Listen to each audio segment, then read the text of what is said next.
Morning everyone. Just going to do a video, and it's about your first 2 or 3 nights in prison as a first timer. You know, your first time, your first sentence, or your first time on remand or whatever. But it's going to take more than one video. So yeah, this video was requested by At The Truth Hurts.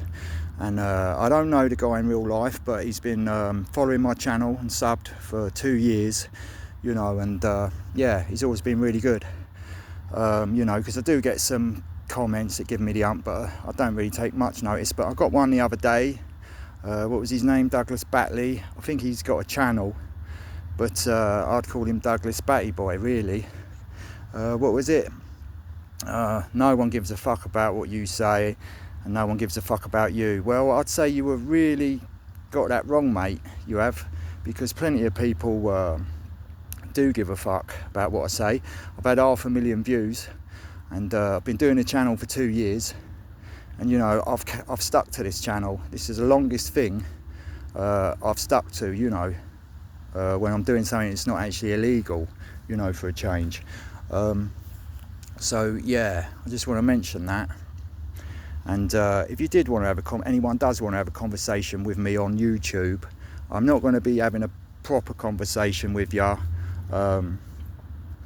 unless I know who you are in real life. You know, other than that, let's just keep it polite and that, yeah, because I don't know you and you don't know me, you know. So yeah, let's get on with the video. Yeah, so I'm doing this from experience, first 2 or 3 nights, and what he's asked for this as someone who's doing their first sentence. So I'm going to assume you're out on bail, you're going to court, and this is going to be your first bit of jail or whatever. So we'll do it as that, yeah, because it can be quite different, you know. When I done all my bird, I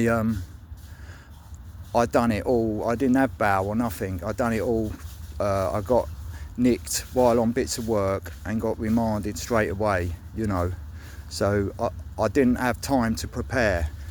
I mean, when I was out grafting, I used to go out with a parcel up my backside, you know, just in case I got nicked, you know, because I was a professional criminal, you know, and going to prison is an occupational hazard of that life, you know. It's something you have to expect to do now and again. So yeah, so we're at court, say, at magistrates, we'll say, you know, first offence, first prison sentence. Let's just say it's magistrates, and we're at court. You've been sentenced. So say you're up in the morning, you know, you're going to get your sentence. You're going to be taken down to the cells under the court or whatever. And what you'll be in there, you know, you get your little lunch, which will be a microwave lunch. You know, you're in them court cells. There's nothing in there. It's just a wooden bench, you know. And I'm going to do this as a drug user, because as a substance user, because a lot of my experience was, you know, I was on a lot of heavy substances when I was out there, and that's what a lot of the time, you know, I'd be in withdrawal and stuff. So yeah, you're in the court cell, you're having your little microwave lunch, if you can eat, you know. So what you're going to be doing, you're going to be waiting for the bus to come, the sweat box it's called. Now that'll arrive anytime, you know, in the afternoon possibly, or in the evening, you know. But depending on what time that comes, that depends on what time you'll get into the prison. So you're on the bus, and we're doing this as you're going to a BCAT local, you know, your local jail, you know. For me it was Highdown. So you're getting on the bus, because it's all private firms now doing the transports. You're getting on the bus at the magistrates court, you know, and then you go into the sweat box, and that's like a little van with loads of little cubicles in it, you know, and possibly there'll be other people that have been sentenced going on the bus as well. You know, you might have spoken to them down in the cells, you know, and that's quite a good thing, you know, because it gives you someone who talk to and communicate with, you know, so you're not completely alone, you know, because there's nothing worse than going to a jail where you don't know anyone, yeah, especially if it's not on your plot, on your manor, you know, you don't know anyone, you're going to be, you know, and people are going to be on you. But yeah, so you're on the bus, you know, and on that bus, you know, they'll probably be playing the radio, you know, in the cab, and stuff like that, you know. And what you'll do, you'll go around to all the other courthouses, pick up all the other people that are getting sentenced or going back to jail, and then you'll get to the prison.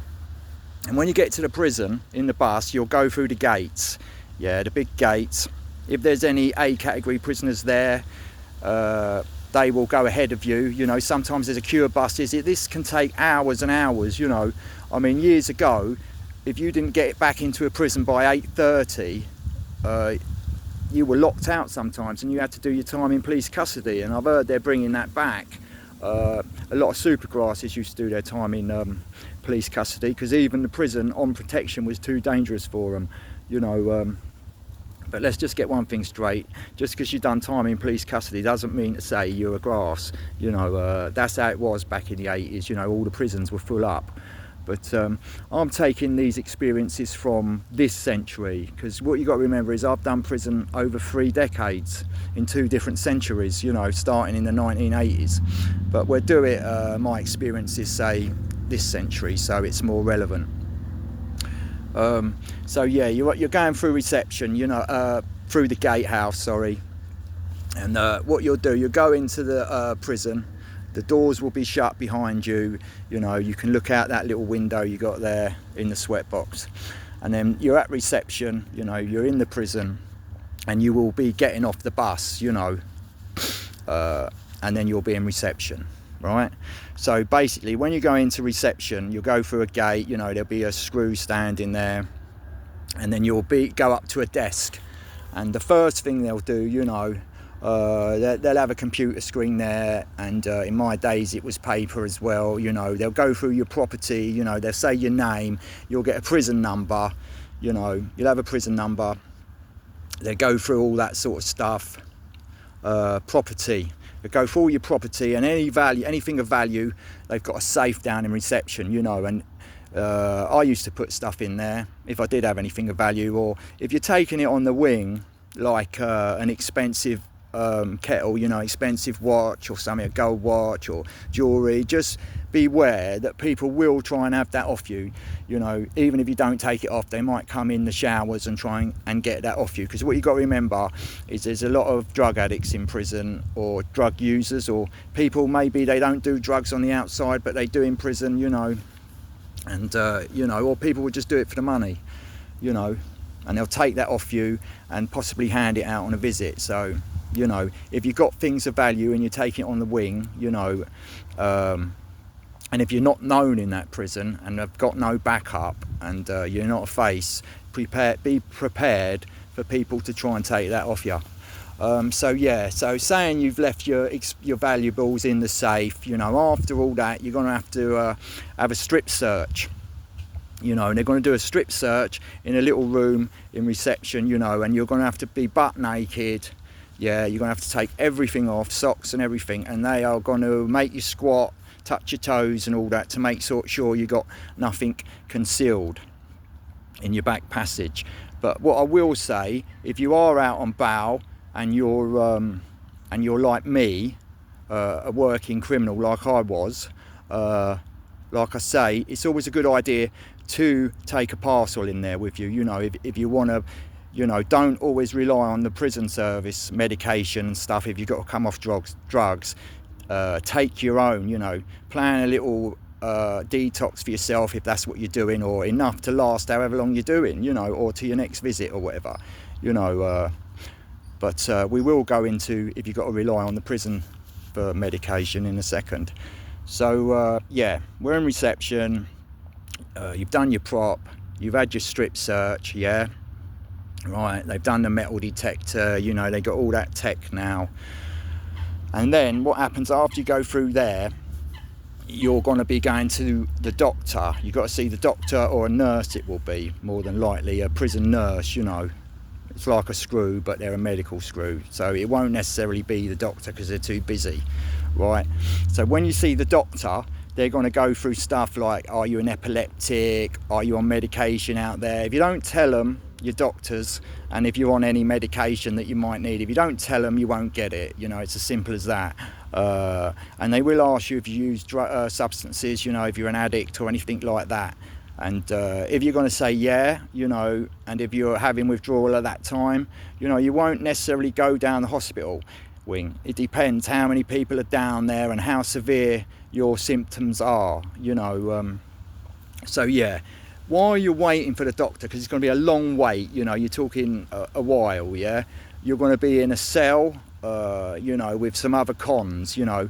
And while you're down reception, you've got all these big cells for people coming in and out of reception, and also you've got some smaller ones, you know, like little small one-person cells, yeah. And a lot of the time it could be sex offenders in those cells, but just because there is someone in there doesn't 100% necessarily mean they're a sex offender. They could be an ACAT or something, or a double ACAT, and they're not allowed to mix with other prisoners. So just bear that in mind. So while you're in there, that bit waiting for the doctor and all that to go through reception, there will be other cons in there, you know, and you'll see other cons down there that actually work in the prison, you know, on, you know, that's their job down in reception. It won't just be screws, it'll be cons as well, you know, that help out and do work down there. So look, I'm at 10 minutes now, guys. So what we're going to do is you're going to be seeing the doctor now, and we're going to have to go on with this in a part 2, because these videos, they do take some time. And you know, it's quite noisy where I live, and it takes me a while to find a place that's quiet. I can't do these videos indoors at the moment because there's a lot of noise there, so it's not suitable for that. So yeah, I'm going to leave it here and hopefully do a part 2 later on today. So thanks at The Truth Hurts, and I hope this helps and gives you a little bit of insight, and I'll do carry on with this later. Thank you.